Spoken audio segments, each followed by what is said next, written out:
Fala, meus jovens, como é que vocês estão aí, tranquilões? Galera, uma dúvida que eu tenho aqui, eu já pesquisei, já fui atrás disso e não consegui descobrir. Se você souber, me ajuda aqui, né? Sobre essa questão da segurança da aviação, né? Avião é uma coisa assim, eu tenho 36 anos, eu cresci nos anos 90, né?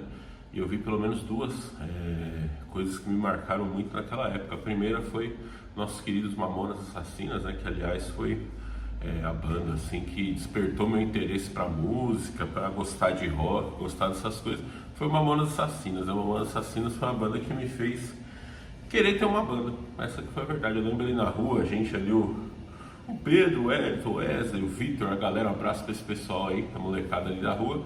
A gente falou, mano, vamos montar uma banda, que legal. Não, obviamente antes do acidente, né? Não sei o que e tudo mais.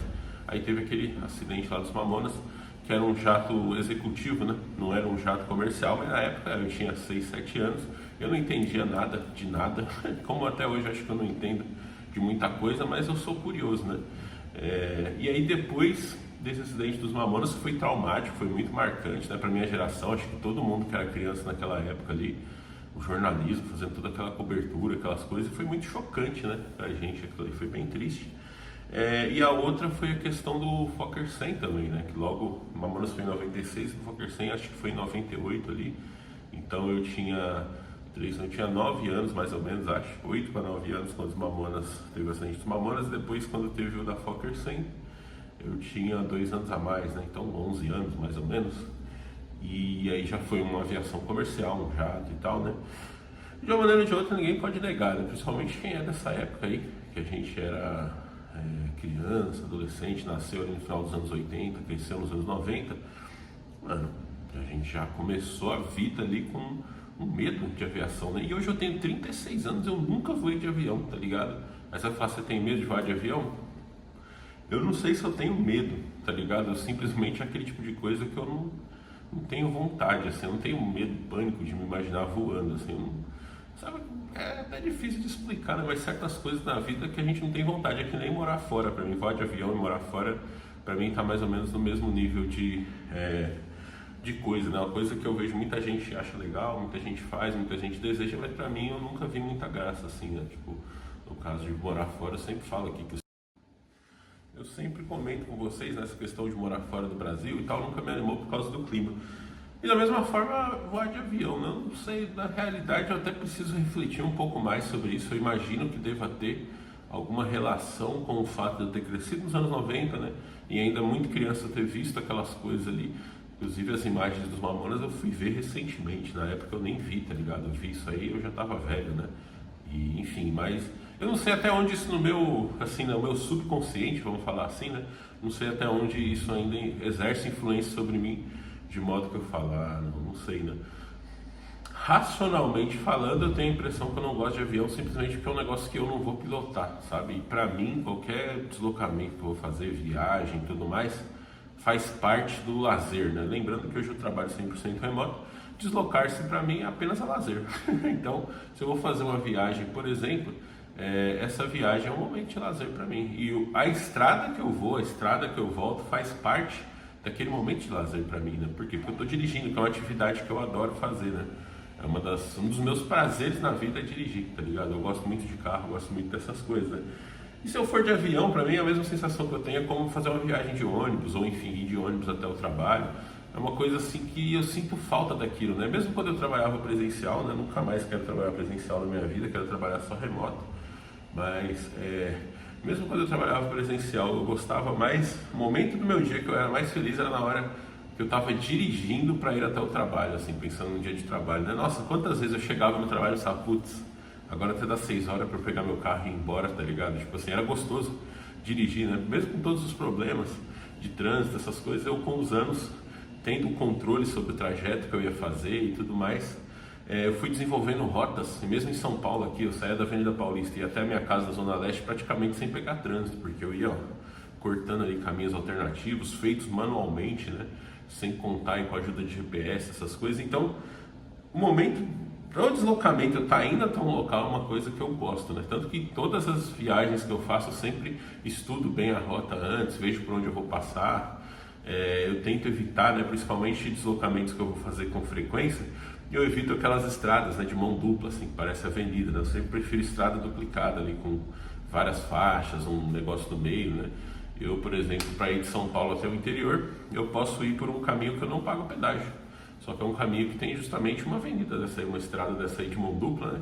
Que é um dos pontos ali mais arriscados que você vai ver, né? E aliás, essa é outra questão, quando se fala de dirigir, principalmente em estradas, né? Quanto maior o carro, maior sensação de segurança você tem, porque tem muita gente que dirige muito rápido nas estradas, né? O pessoal gosta de dirigir bem rápido, não é meu perfil. Mas enfim, eu acho que uma das coisas que não me anima muito é essa, né? O fato de que é um negócio que eu não vou dirigir. Eu até brinco, eu falo aqui com o canal, né? Eu acho que eu ia gostar de avião o dia que eu tivesse um jato e eu fosse o piloto. Aí eu ia gostar, por quê? Porque eu ia ter aquela experiência de estar no comando, né? É uma coisa assim que só quem gosta de dirigir que vai entender isso aí, né? Mas enfim, de uma maneira ou de outra, o ponto todo que eu quero chegar aqui é o seguinte, né? Se a gente for pensar de maneira lógica, né? Esquece, culturalmente falando, todo mundo acredita que o avião é mais seguro do que... Dizem até que é o meio de transporte mais seguro que tem, né? Mas vamos comparar aqui o avião, por exemplo, com o transporte rodoviário, né? Que a gente vai falar de carro, caminhão, ônibus, essas coisas, né? Mano, se você olha, eu olho para um carro parado ali, eu vejo ele tá ali, ele tem as rodinhas dele, a roda fica no chão. O avião é um negócio pesado pra caramba, que vai subir, né? Claro que com o canal do Lito aí do Aviões e Músicas, hoje eu entendo bem mais de aviação, porque eu gosto muito de máquina, né? Essa que é uma questão aí, eu acho que como todo programador, né, eu sou fascinado por máquinas, assim, por conquistas humanas, né? Pelo desenvolvimento humano, da tecnologia, a evolução dos processos e também a evolução cultural que vem, ou às vezes não vem, como a gente vê no caso do trabalho remoto, né? Aqui a gente tem o trabalho remoto, que é a forma mais eficiente de você fazer as coisas, mas a cultura segura isso, né? Então, enfim, eu gosto muito dessas coisas, e como o avião ele é uma máquina, e aí o braço do Lito lá, ele faz muitos conteúdos legais sobre isso, eu já entendo bem mais hoje sobre aviões do que eu entendia antes, né? Tipo, você vê aquele negócio pesado, como é que aquele troço voa, é igual um barco, né? Você vê um barco pesado, como é que aquela parada flutua. Tipo assim, o avião basicamente ele tem a asa tem o formato, e aí de acordo com a velocidade que o avião vai ganhando, aquele vento vai passando ali, e aí o avião vai ganhando sustentação e vai ficando no ar, né? E uma coisa que é muito louca, que eu não imaginava antes de assistir o canal do Lito, embora pilotando aviões no GTA V, né? Quem já jogou GTA V sabe, né? Se você vai com o avião e vai perdendo velocidade, chega num ângulo assim que ele está subindo e devagar, dá aquele aviso de stall, né? No nosso PlayStation 4, por exemplo, a gente sente até a manete vibrar, né? Uma coisa que o Lito fala que nos aviões o manche vibra também, ele tem tipo um sistema de alerta. E aí quando ele está ali, se ele está muito inclinado para frente, ele literalmente ele perde sustentação e vai caindo, né? Pelo que eu vejo as histórias lá, foi o que aconteceu com aquele voo da Air France, né? Indo do Rio para Paris. Enfim, tem vários casos assim, né?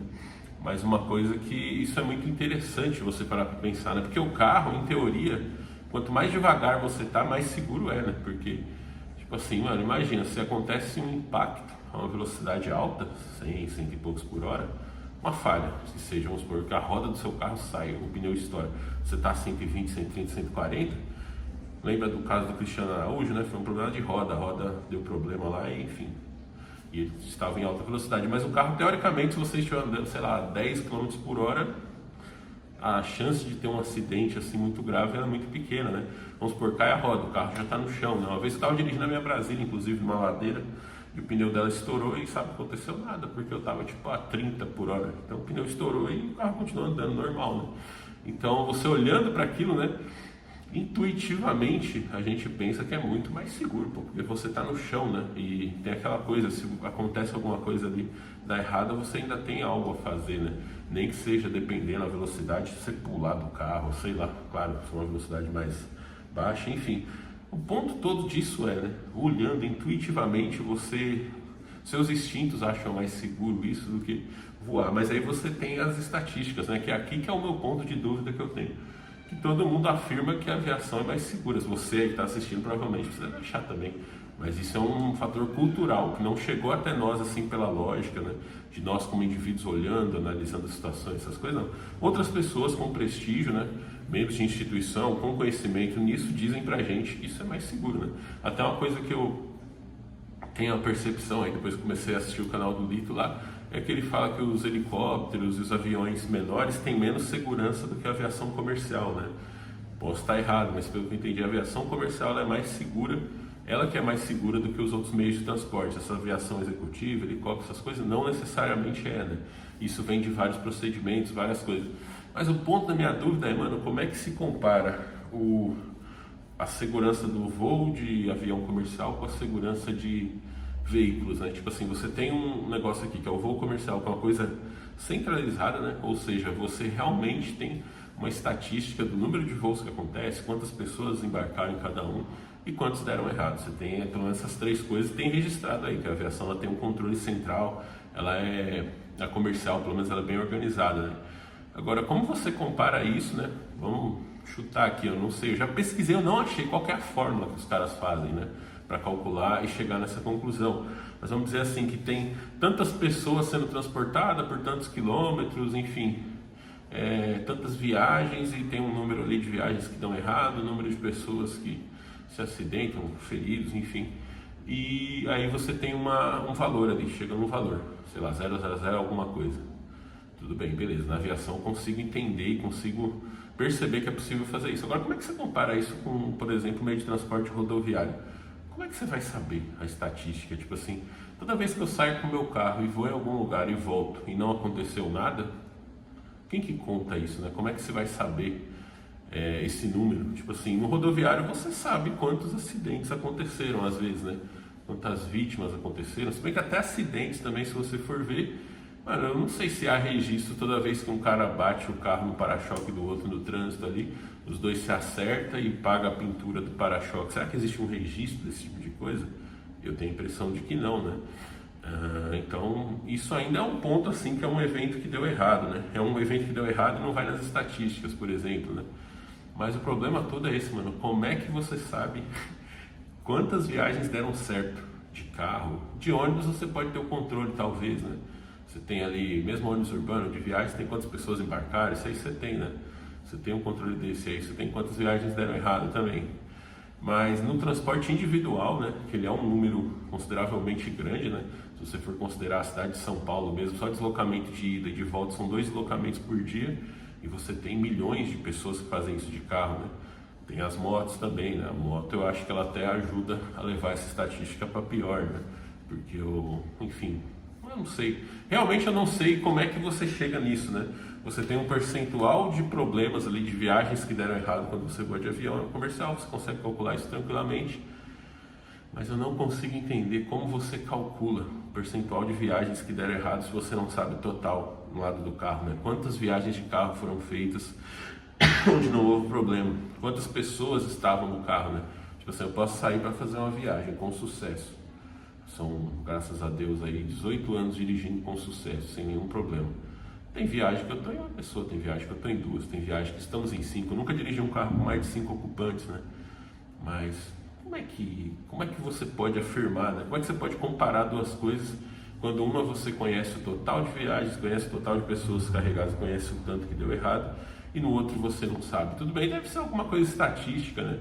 Algum método assim, mas os nossos tempos, e tem uma coisa que a gente está percebendo, é o quanto essas estatísticas elas têm uma tendência ali a falha grande, né? A gente pode pensar em várias coisas aí, imagino que você na sua casa consegue imaginar várias coisas que as estatísticas dizem uma coisa, mas aí você percebe que não é bem realidade aquilo, né? Então fica essa pergunta, se alguém realmente sabe disso, né? Como se calcula, mano? Como é que você compara uma coisa que você conhece os valores com uma outra que você não conhece, sabe? Pela lógica, você pode pensar, né? A aviação comercial ficou 17 anos no Brasil sem ter um acidente. Olha só que coisa maravilhosa, né? Nesse período, quantos acidentes rodoviários não aconteceram, né? Quantas vítimas? Tudo bem, mas a impressão que eu tenho é que o transporte rodoviário, ele transporta mais gente no total, né? Claro, se você falar uma viagem longa, talvez o avião vai lá para 300 pessoas. Mas qualquer avenida de São Paulo aí todos os dias... Mano, tem dia que São Paulo bate, um dia normal em São Paulo, se eu não me engano, ele bate 200 km de congestionamento, né? Imagina 200 km de carro ali todos os dias, quantos deslocamentos são feitos, fora aqueles horários, fora de horário de pico, né? Tem também as viagens de ônibus que se faz dentro da cidade, aí, esses ônibus lotados, né? Um ônibus vai saber quantas pessoas carregam um ônibus, né? Uma vez no ônibus escolar da escola a gente contou 70 pessoas, era um micro-ônibus que ia lotado, né? A gente pagava com passe, esse ônibus aí na época tinha o passe em papel, a gente desceu e ficou contando, coisa de moleque, né? Não tem o que fazer, a gente contou 70 pessoas no micro-ônibus. Você imagina um biarticulado na cidade de São Paulo no horário de pico, né? E é uma viagem que é feita todos os dias, várias vezes ao dia, muitas vezes lotado, né? E não acontece nada. Então como é que você compara uma coisa com a outra? Se você souber, por favor, me diz aí nos comentários. Eu realmente não sei, esse aqui é um vídeo de dúvida, né? Que eu gostaria de saber. Eu já pesquisei, já olhei. Claro que também eu não entendo, não sou do ramo, né? Eu não sei, mas como se compara, né? Se chega a essa conclusão, ok, mas como é que você compara a chance de uma viagem de avião dar errado com a chance de uma viagem de carro dar errado? Com a ênfase aqui, como você consegue saber se a probabilidade de uma viagem de carro dar certo ou dar errado, se você não tem como saber o total, né? Tipo assim, você sabe, acho que você entendeu, né? Você tem 100 possibilidades ali, X possibilidades dão errado, beleza. Mas como você vai fazer isso se você não sabe o número de vezes que uma viagem acontece com sucesso, né? Essa é a minha dúvida, a minha questão, tá ligado? Então por hoje é isso, galera. No próximo vídeo, clica no card aqui, ó. A gente vai falar sobre o cara que invadiu uma empresa usando um mouse. Olha isso, você já parou para pensar nisso? Você tem medo de mouse? Não, não tem não? Pois é, você deveria ter. Nesse vídeo, clica aqui no card, você vai ver já. Vou contar para vocês esse caso, que olha, é uma coisa que eu nunca ia imaginar na minha vida. Que dava para invadir uma empresa usando mouse.